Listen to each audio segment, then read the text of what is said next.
Sindhu's food stories. എല്ലാവരുടെയും favourite ആയ കടലക്കറിയാണ് ഇന്നത്തെ നമ്മളുടെ റെസിപ്പി. വളരെയധികം രുചികരവും എളുപ്പത്തിലും ഉണ്ടാക്കിയെടുക്കാൻ പറ്റിയ ഒരു കടലക്കറിയാണിത്. എല്ലാവരും ഒന്ന് ട്രൈ ചെയ്ത് നോക്കണം. ബാച്ചിലേഴ്സിനൊക്കെ വളരെ പെട്ടെന്ന് തന്നെ ഉണ്ടാക്കിയെടുക്കാൻ പറ്റിയ ഒരു കടലക്കറിയുടെ റെസിപ്പിയാണിത്. കടലക്കറി നമുക്ക് എല്ലാ ഫുഡിൻ്റെയും കൂടെ കഴിക്കാൻ പറ്റും. ചോറിൻ്റെ കൂടെ ആയാലും ചപ്പാത്തി, അപ്പം, പുട്ട്, പൂരി എല്ലാത്തിൻ്റെയും കൂടെ കഴിക്കാൻ പറ്റിയ നല്ലൊരു കറിയാണ് കടലക്കറി. അപ്പോൾ ഈ കടലക്കറി എങ്ങനെയാണ് ഉണ്ടാക്കുന്നത് എന്ന് നമുക്ക് നോക്കാം. അപ്പോൾ കടലക്കറി ഉണ്ടാക്കാനായി നമ്മൾ ഇവിടെ ഇപ്പോൾ 1 കപ്പ് കടലയുടെ അളവിലാണ് ഞാൻ കാണിക്കുന്നത്. ഇത് ഇന്നലെ രാത്രിയിൽ ഞാൻ കുതിരാനായി ഇട്ടിരുന്നതാണ്. കടലക്കറി ഉണ്ടാക്കാനായി രാത്രിയിൽ കുതിരാനിട്ടിട്ട് രാവിലെ എടുത്താൽ നല്ല കറക്റ്റായിട്ടെല്ലാം കുതിർന്ന് വരും. അതല്ല വൈകിട്ടത്തേക്കാണെങ്കിൽ രാവിലെ നമ്മൾ ഇട്ടാലും മതി. കടലയെല്ലാം നന്നായി കുതിർന്ന് വന്നിട്ടുണ്ട്. അടുത്തത് നമുക്ക് ഈ കടലക്കറിയിലേക്ക് എന്തൊക്കെ ചേർക്കണമെന്ന് നോക്കാം. ഇവിടെ ഞാൻ 2 സവാളയാണ് എടുത്തിരിക്കുന്നത്. 2 മീഡിയം സൈസ് സവാള അരിഞ്ഞെടുത്തിട്ടുണ്ട്. അതുപോലെ തന്നെ ഒരു ടൊമാറ്റോ, അതും ഒരു മീഡിയം സൈസ് ടൊമാറ്റോ, അത് തക്കാളി നമ്മൾ അരിഞ്ഞെടുത്തിട്ടുണ്ട്. ഒരു പച്ചമുളക് 2ആയി കീറി എടുത്തിട്ടുണ്ട്. അതുപോലെ തന്നെ 3 വെളുത്തുള്ളി, ഇത് വലിയ സൈസാണ്, 3 എണ്ണം മതിയാകും. നിങ്ങളുടെ ചെറിയ വെളുത്തുള്ളി ആണെങ്കിൽ അതനുസരിച്ച് അഡ്ജസ്റ്റ് ചെയ്തെടുക്കുക. ഒരു ചെറിയ കഷ്ണം ഇഞ്ചി, 2 തണ്ട് കറി ലീഫ്. അതുപോലെ തന്നെ സവാളയ്ക്ക് പകരം കൊച്ചുള്ളി വേണമെങ്കിൽ യൂസ് ചെയ്യാം. പകുതി കൊച്ചുള്ളി പകുതി സവാള അങ്ങനെ വേണമെങ്കിൽ യൂസ് ചെയ്യാം, നമ്മളുടെ ഇഷ്ടമാണ്.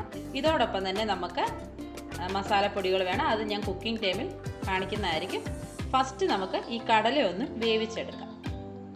അപ്പോൾ കടലക്കറി ഉണ്ടാക്കാനായി ഞാനിവിടെ ഒരു കുക്കർ എടുത്തിട്ടുണ്ട്. അതിലേക്ക് നമ്മളിവിടെ എടുത്തു വെച്ചിരിക്കുന്ന കടല ഇട്ട് കൊടുക്കാം.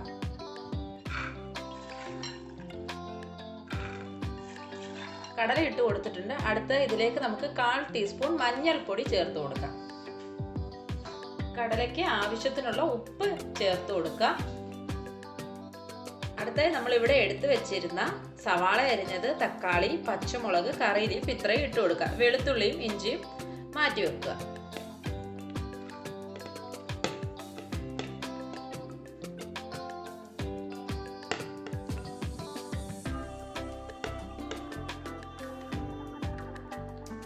പച്ചമുളക്, കറി ലീഫ്.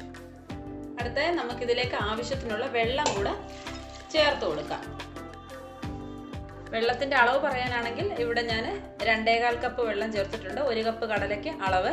നമ്മൾ കടലയിൽ വേവിക്കാനായി വെള്ളം ഒഴിക്കുമ്പോൾ ഇതുപോലെ നികന്ന് കിടക്കണം. കടലയുടെ മേളിലായി വെള്ളം ഇങ്ങനെ എല്ലാം കൂടി നന്നായി ഒന്ന് ഇളക്കി കൊടുക്കുക.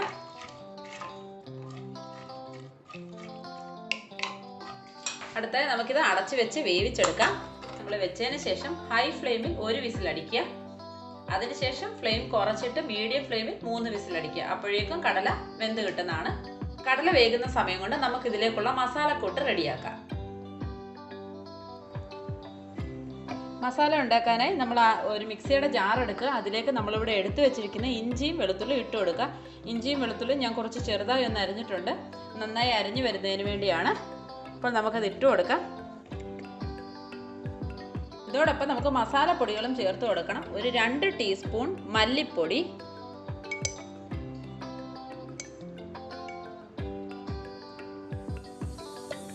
1 ടീസ്പൂൺ കാശ്മീരി ചില്ലി പൗഡർ. അതുപോലെ തന്നെ ഞാൻ എല്ലാ റെസിപ്പിയിലും പറയാറുണ്ട്, എരിവൊക്കെ നമ്മളുടെ ഇഷ്ടത്തിനനുസരിച്ച് കൂട്ടുകയും കുറയ്ക്കുകയും ഒക്കെ ചെയ്യാവുന്നതാണ്.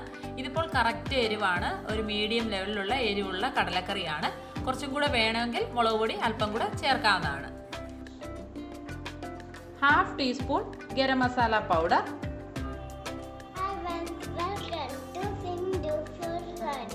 ഇതോടൊപ്പം അല്പം വെള്ളം കൂടി വെച്ച് നന്നായി അരച്ചെടുക്കുക.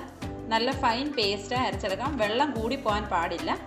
ഇത് അരയ്ക്കാനും വേണ്ടിയുള്ള വെള്ളം മാത്രമേ ഇതിലേക്ക് ഒഴിക്കാവുള്ളൂ. മസാലപ്പൊടികളും ഇഞ്ചിയും വെളുത്തുള്ളിയും എല്ലാം കൂടി നമ്മൾ നല്ല ഫൈൻ പേസ്റ്റായി അരച്ചെടുത്തിട്ടുണ്ട്. ഇതിന് നമുക്കൊരു ബൗളിലേക്ക് മാറ്റാം. കടല വേവിക്കാൻ വെച്ചത് നമ്മൾ വിസിലടിച്ച് ഓഫ് ചെയ്തിട്ടുണ്ടായിരുന്നു. എല്ലാം തണുത്തിട്ടുണ്ട്. നമുക്കിനി തുറന്ന് നോക്കാം. കടലയൊക്കെ ഇവിടെ നന്നായി വെന്ത് വന്നിട്ടുണ്ട്.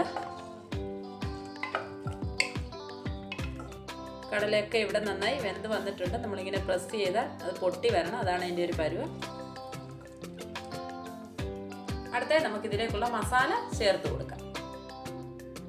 മസാല റെഡിയാക്കാനേ നമുക്ക് തവ വെക്കാം. ഫ്ലെയിം ഓൺ ആക്കുക. ഇതിലേക്ക് നമുക്ക് ആവശ്യത്തിനുള്ള വെളിച്ചെണ്ണ ചേർത്ത് കൊടുക്കാം. കടലക്കറിയിൽ നമ്മൾ വെളിച്ചെണ്ണ ചേർത്ത് തന്നെ ഉണ്ടാക്കണം, അപ്പോഴാണ് നല്ല ടേസ്റ്റ് കിട്ടുന്നത്. വെളിച്ചെണ്ണയ്ക്ക് പകരം സൺഫ്ലവർ ഓയിൽ വേണമെങ്കിലും യൂസ് ചെയ്യാവുന്നതാണ്. അപ്പോൾ നമുക്ക് ആവശ്യത്തിനുള്ള വെളിച്ചെണ്ണ ചേർത്ത് കൊടുക്കാം.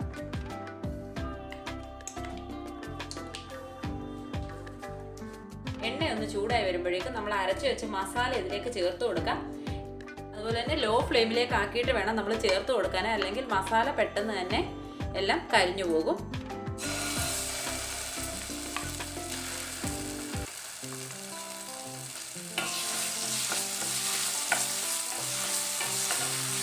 മസാലയുടെയൊക്കെ പച്ചമണം മാറുന്നിടം വരെ എണ്ണയിലേക്ക് ഇട്ട് നന്നായി ഒന്ന് മൂപ്പിച്ചെടുക്കുക.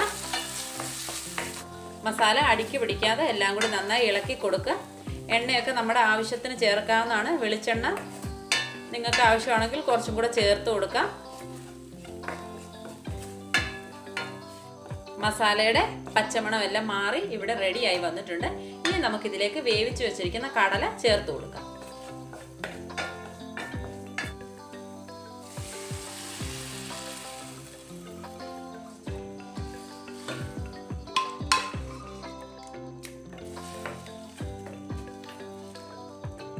എല്ലാം ചേർത്തതിന് ശേഷം നന്നായി ഇളക്കി കൊടുക്കുക. ലോ ഫ്ലെയിമിൽ നിന്നും മീഡിയം ഫ്ലെയിമിലേക്ക് ആക്കുക. നമ്മൾ മസാല കരിയാതിരിക്കാൻ ലോ ഫ്ലെയിമിൽ ഇട്ടിട്ടുണ്ടായിരുന്നു. അപ്പോൾ മീഡിയം ഫ്ലെയിമിലേക്ക് മാറ്റി കൊടുക്കുക. എല്ലാം കൂടി നന്നായി ഒന്ന് ഇളക്കി കൊടുക്കുക. ഈ സമയത്ത് നമുക്ക് ഉപ്പ് നോക്കാവുന്നതാണ്. ഉപ്പ് കുറവാണെങ്കിൽ ആഡ് ചെയ്ത് കൊടുക്കണം. ഇപ്പോൾ തന്നെ നമുക്ക് നല്ല കുറുകിയ നല്ല കടലക്കറിയാണ്. മസാല എല്ലാം കൂടെ ചേർന്ന് ഒരു അല്പം ഉപ്പിൻ്റെയും കൂടെ ആവശ്യമുണ്ട്, ചേർത്ത് കൊടുക്കാം. അതിനുശേഷം എല്ലാം കൂടി നന്നായി ഒന്ന് ഇളക്കി കൊടുക്കുക. അടുത്ത നമുക്കിത് അടച്ചു വെച്ച് 5 മിനിറ്റ് ഒന്ന് വേവിച്ചെടുക്കണം. മസാലയെല്ലാം കടലയിലേക്ക് ഒന്ന് പിടിക്കാനായിട്ടാണ്. 5 മിനിറ്റ് ശേഷം നമുക്ക് തുറന്ന് നോക്കാം. കടലയും മസാലയും എല്ലാം കൂടെ ചേർന്ന് കടല നല്ല കുറുകി വന്നിട്ടുണ്ട്. കടലക്കറി അങ്ങനെ നമ്മുടെ കടലക്കറി ഇവിടെ കറക്റ്റ് പരുവത്തിൽ റെഡി ആയിട്ടുണ്ട്. എനിക്ക് ഈ ഒരു തിക്നെസ് ആണ് ഇഷ്ടം. നിങ്ങൾക്ക് അല്പം കൂടെ ചാറായിട്ട് വേണമെങ്കിൽ ഇതിലേക്ക് ചൂടുവെള്ളം, പച്ചവെള്ളം ഒഴിക്കാൻ പാടില്ല, അല്പം ചൂടുവെള്ളം കൂടെ ചേർത്ത് ഒന്നും കൂടെ ഒന്ന് തിളപ്പിച്ചെടുക്കുക. എനിക്കിങ്ങനെ കുറുകിയ പരുവത്തിലാണ് ഇഷ്ടം. ഇതിന് ഇരിക്കുമ്പോൾ ഒരു അല്പം കൂടെ ഒന്ന് കുറുകും. അപ്പോൾ അതനുസരിച്ച് നിങ്ങൾക്ക് വേണമെങ്കിൽ അഡ്ജസ്റ്റ് ചെയ്തെടുക്കാം. ഇതിപ്പോൾ ആവശ്യത്തിനുള്ള ചാറും എല്ലാം ഉണ്ട്. ഇത് മതിയാകും. നമുക്ക് ഫ്ലെയിം ഓഫ് ചെയ്യാം. അതിനുശേഷം ഇതിലേക്കുള്ള കടുക് നമുക്ക് വറുത്തിടാം. ഫ്ലെയിം ഓഫ് ചെയ്തതിന് ശേഷം നമുക്ക് ഇതുപോലെ തന്നെ അടച്ചു വെക്കാം. കടുക് വറുത്തെടുക്കാനായി ഒരു തവ വെക്കുക. അതിലേക്ക് ആവശ്യത്തിനുള്ള എണ്ണ ഒഴിച്ചു കൊടുക്കുക. എണ്ണ ചൂടായതിനു ശേഷം നമുക്ക് ഒരു 1/4 ടീസ്പൂൺ കടുക് ഇട്ട് കൊടുക്കുക.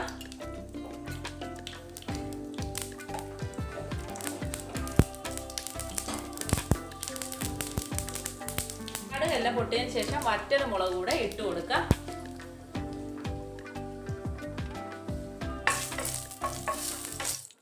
അതുപോലെ തന്നെ നമ്മൾ കടുക് വറക്കുന്ന സമയത്ത് ഒരു അരപ്പിടി തേങ്ങാക്കൊത്ത് കുഞ്ഞു കുഞ്ഞെ അരിഞ്ഞത് ഇതിലേക്കിട്ട് ഒന്ന് പച്ചമണം മാറ്റി എടുത്ത് നമുക്ക് കടലയിലേക്ക് ചേർക്കാവുന്നതാണ്. ഫ്ലേവറും കൂടും, ടേസ്റ്റും കൂടും. ഞാനിപ്പോൾ ഇവിടെ തേങ്ങാക്കൊത്ത് ചേർക്കുന്നില്ല. നമുക്കിനി ഫ്ലെയിം ഓഫ് ചെയ്യാം. കടുക് വറുത്ത് ഇവിടെ റെഡി ആയിട്ടുണ്ട്. കടലക്കറി അല്പം കൂടെ നന്നായി കുറുകി വന്നിട്ടുണ്ട്. നമുക്കിനി ഇതിലേക്ക് കടുക് വറുത്തത് ഇട്ട് കൊടുക്കാം.